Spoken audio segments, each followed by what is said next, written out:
Welcome to a nudist resort, often called a nude or naked resort, built on a foundation of comfort, consent, and community.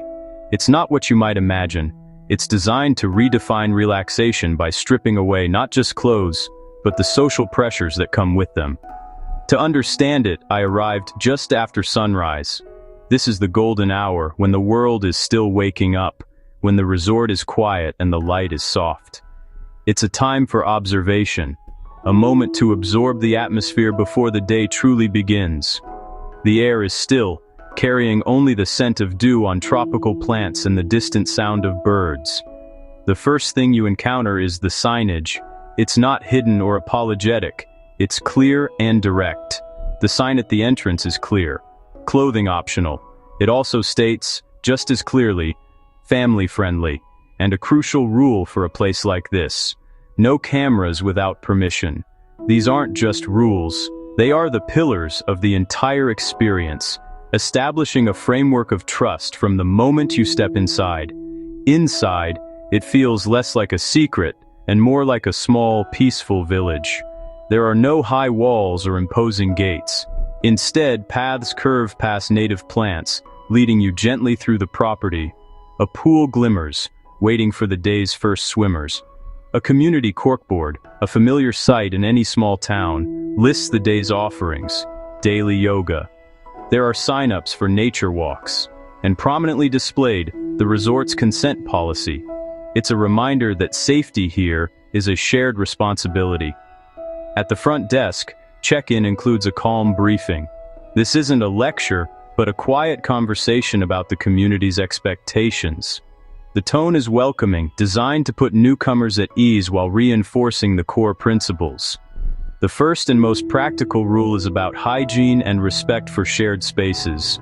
Towels are required on shared seating. Whether it's a poolside lounger, a cafe chair, or a bench in the garden, you sit on your own towel, always. It's a simple, non-negotiable act of courtesy. The briefing also covers behavior. There is a strict policy of no explicit behavior in public areas. This is a place for relaxation, not for spectacle. The camera rule is reiterated: no photos unless everyone in the frame explicitly agrees. This protects everyone's privacy and ensures that being here doesn't mean being on display. And please, ask before hugging. Personal space is paramount, and physical contact is always a matter of explicit verbal consent. The key takeaway is this: nudity is normal here, not performative. It's the baseline state, not a show. This understanding is what allows a diverse group of people to coexist in comfort. By mid-morning, the resort is gently buzzing with life. I meet guests who are happy to share why they are here. On camera, faces only, a condition that respects the resort's rules and their own comfort. Their reasons are as varied as they are. For me, it's about body acceptance. In the outside world, you're constantly bombarded with images of the perfect body. Here, you see real bodies. All shapes, all sizes, all ages. Scars, wrinkles, cellulite. It's all just normal. It's incredibly liberating. There's a profound relief in not thinking about clothes or status. You don't have to decide what to wear, if it's appropriate, if it's fashionable. You're not judged by the brand you're wearing or the car you drive. You're just you. It simplifies everything. Honestly, the rules make us feel safer than at most public pools. Everyone is on the same page. You know what to expect. There's no gawking, no inappropriate comments. The culture of respect is so strong. It's tangible. Around the pool, the social fabric is woven from these simple, unspoken agreements. The etiquette is straightforward. Sunscreen is a practical necessity, not a fashion statement. Hydration is key. Eye contact is friendly and directed at the face, a small but significant gesture of respect. And there is always personal space. People naturally leave a comfortable distance between their towels and their conversations. People read, lost in their own worlds. People nap, lulled by the warm sun and quiet hum of the resort. Others glide through laps in the pool, their movements fluid and unself-conscious. It's a scene of profound, ordinary peace. Before I can film even general scenes, The staff gives me a final, specific briefing. If I film, I must keep my angles respectful. No lingering shots, no close-ups of bodies, and absolutely no surprises. Everyone in the vicinity needs to be aware that filming is happening. Consent is a conversation, not a checkbox. It's an ongoing process of communication and respect. This applies to our guests, and it applies to you. I wander to a shaded terrace where another sign outlines the social norms, reinforcing the verbal briefing. One line stands out: nudity does not equal invitation. It's the core philosophy, written down. Another clarifies: no sexualized behavior in common areas, and a crucial directive for ensuring safety. If you feel uncomfortable, speak to staff immediately. There is a zero-tolerance policy for harassment. The language is practical, almost boring by design, because predictability builds trust. When everyone knows the rules and trusts they will be enforced, relaxation becomes possible. For those new to naturism, the resort offers a beginner's orientation. It's a popular session where newcomers ask the most common question: what to do with the nerves? The host is gentle and reassuring. Start with a hat. It gives you something to focus on. Wear your sandals. And always bring a towel. You can even wear it like a sarong as you walk around. Most importantly, take your time. There's no pressure. Clothing optional means exactly that. It's your choice. Keep what makes you comfortable. Let go of what does not, at your own pace. Nobody is judging your journey. In the afternoon, I join one of the scheduled activities, a nature walk. A small group gathers, some clothed, some not.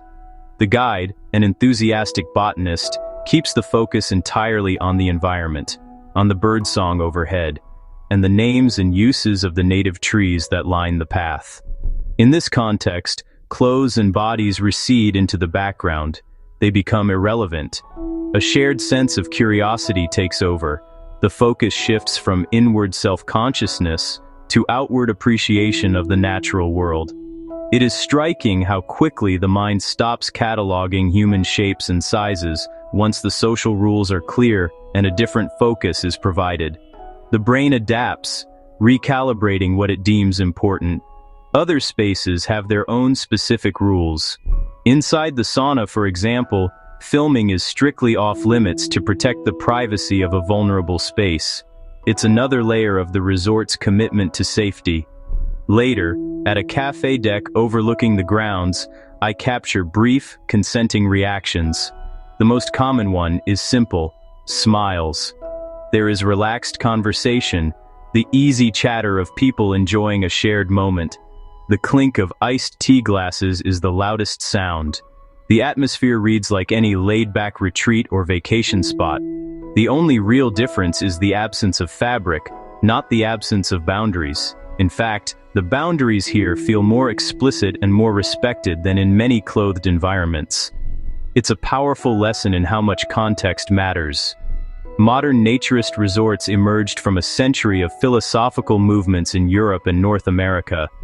These weren't about exhibitionism, they were about health, equality, and reconnecting with nature in an increasingly industrial world. The founders believed that sunshine and fresh air were vital for well-being, and that social nudity could break down class barriers. Here, in the modern nudist, nude resort context, nudity is stripped of spectacle and wrapped in a thick blanket of etiquette. It is not about looking, it is about being. Being present in your own skin, without the constant negotiation of outfits, without the signaling of brands, or the fear of judgments. As sunset cools the paths and the day winds down, I pass a final sign near the exit, its words illuminated by the warm, fading light. It summarizes the entire day: respect, consent, community. These three words are the operating system of this place. The day's rhythm was simple: swim, read, chat, breathe. Normalization is not a loud event. It is the quiet, consistent repetition of respectful behavior. My advice? Arrive with an open mind, honor the rules, because they are there to protect you and everyone else. And remember that comfort is personal. Clothing optional means choices, for everyone. The choice to disrobe, the choice to stay clothed, the choice to wear a towel. All are equally valid. If you decide to try it, the packing list is surprisingly short. Bring sunscreen, a towel, and a genuine commitment to respect. At a nudist, nude, naked resort, the rest is simple. It's just people, being people, together.